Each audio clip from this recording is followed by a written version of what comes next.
Welcome back. ಬೆಳಗಾವಿಯಲ್ಲಿ ಮೃಣಾಲ್ ರವೀಂದ್ರ ಹೀನಾಯವಾಗಿ ಸೋತಿದ್ರು ಜಗದೀಶ್ ಶೆಟ್ಟರ್ ವಿರುದ್ಧ. ಇದೀಗ ಇದೇ ವಿಚಾರಕ್ಕೆ ಸಂಬಂಧಪಟ್ಟಂತೆ ರಿಯಾಕ್ಟ್ ಮಾಡಿದ್ದಾರೆ ಸಿಎಂ ಸಿದ್ದರಾಮಯ್ಯ. ಸಚಿವೆ ಲಕ್ಷ್ಮಿ ಹೆಬ್ಬಾಳ್ಕರ್ಗೆ ಕ್ಷಮೆಯನ್ನ ಕೇಳಿದ್ದಾರೆ ಸಿದ್ದರಾಮಯ್ಯ. ಲಕ್ಷ್ಮಿ ಹೆಬ್ಬಾಳ್ಕರ್ ನೋಡಿ ಸಾರಿ ಕಣಮ್ಮ ಅಂತ ಸಿಎಂ ರಿಯಾಕ್ಟ್ ಮಾಡಿದ್ದಾರೆ. ನಿನ್ನೆ ಸಿಎಂ ಭೇಟಿ ಮಾಡಿದ್ರು ಹೆಬ್ಬಾಳ್ಕರ್, ಸತೀಶ್ ಜಾರಕಿಹೊಳಿ. ಈ ವೇಳೆ ಅಲ್ಲೇ ಇದ್ದಂತಹ ಹೆಬ್ಬಾಳ್ಕರ್ಗೆ ಸಾರಿ ಕಣಮ್ಮ ಅಂತ ಸಿಎಂ ಸಾರಿ ಕೇಳಿದ್ದಾರೆ. ಸಿಎಂ ಸಾರಿ ಎಂದ ಕೂಡಲೇ ಲಕ್ಷ್ಮಿ ಹೆಬ್ಬಾಳ್ಕರ್ ಭಾವುಕರಾಗಿದ್ದಾರೆ. ಬೆಳಗಾವಿಯಲ್ಲಿ ಒಂದು ಕಡೆ ಜಿದ್ದಾಜಿದ್ದಿನ ಕಣನೆ ಏರ್ಪಟ್ಟಿತ್ತು. ಜಗದೀಶ್ ಶೆಟ್ಟರ್ ಮುಂದೆ ಹೀನಾಯವಾಗಿ ಸೋಲನ್ನ ಅನುಭವಿಸಿದ್ರು ಮೃಣಾಲ್ ರವೀಂದ್ರ ಹೆಬ್ಬಾಳ್ಕರ್. ಈ ಹಿನ್ನೆಲೆಯಲ್ಲಿ ಸಿಎಂ ಸಾರಿ ಕೇಳಿದ್ದಾರೆ.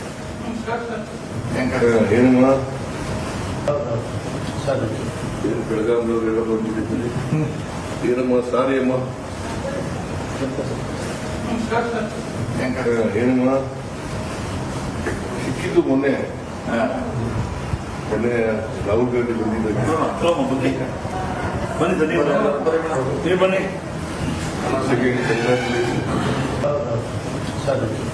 ಬೆಳಗಾಂದವರೆಲ್ಲ ಬಂದಿದ್ದೀರಿ.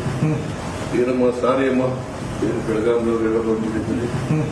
ಏನಮ್ಮ ಸಾರಿ ಅಮ್ಮ, ಏನಮ್ಮ ಸಾರಿ ಅಮ್ಮ, ಏನಮ್ಮ ಸಾರಿ ಅಮ್ಮ. ಕರ್ನಾಟಕ ಎಕ್ಸ್ಪ್ರೆಸ್ ನಲ್ಲಿ ಏನೆಲ್ಲ ಸುದ್ದಿಗಳಿದೆ ಅದನ್ನ ಗಮನಿಸೋಣ. ಅದಕ್ಕಿಂತ ಮುಂಚೆ ಈ ಕ್ಷಣದ ಒಂದು ಬ್ರೇಕಿಂಗ್ ನ್ಯೂಸ್ ಬರ್ತಾ ಇದೆ.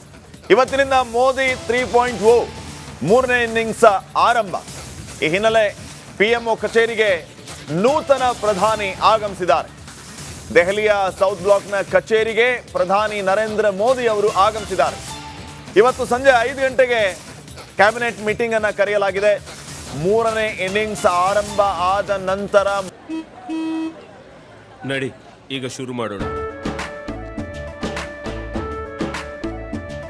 ಕೇಸರಿಯಿಂದ ಮನೋಲ್ಲಾಸ ಮನಸ್ಸು ಮತ್ತೇರಿ ಕುಣಿದಾಡಿದೆ ನೋಡು, ಮನಸ್ಸು ಮತ್ತೇರಿ ಕುಣಿದಾಡಿದೆ ನೋಡು.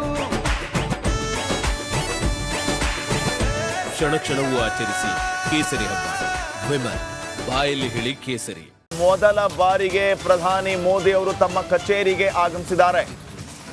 ಸೌತ್ ಬ್ಲಾಕ್ನಲ್ಲಿರುವಂತಹ ಕಚೇರಿಗೆ ಮೋದಿ ಆಗಮಿಸಿರೋದು ರಿಪಬ್ಲಿಕ್ ಕನ್ನಡ ಸ್ಕ್ರೀನ್ ಮೇಲೆ ತಾವು ಗಮನಿಸ್ತಾ ಇದ್ದೀರಿ. ಪ್ರಧಾನಿ ಮೋದಿ ಅವರು ಕಚೇರಿಗೆ ಬರ್ತಾ ಇರುವಂತಹ ದೃಶ್ಯಗಳನ್ನು. ಇವತ್ತು ಸಂಜೆ 5 ಗಂಟೆಗೆ ಮಹತ್ವದ ಕ್ಯಾಬಿನೆಟ್ ಮೀಟಿಂಗ್ ಅನ್ನು ಕರೆಯಲಾಗಿದೆ. ನಿನ್ನೆ ಪ್ರಧಾನಿಯಾಗಿ ಪ್ರಮಾಣ ವಚನ ಸ್ವೀಕರಿಸಿದ ನಂತರ ಮೂರನೇ ಇನ್ನಿಂಗ್ಸ್ ಆರಂಭ ಆದ ನಂತರ ಮೊದಲ ಬಾರಿಗೆ ಸೌತ್ ಬ್ಲಾಕ್ನ ಕಚೇರಿಗೆ ಪ್ರಧಾನಿ ಮೋದಿ ಅವರು ಆಗಮಿಸಿದ್ದಾರೆ ಪಿಎಂಒಗೆ.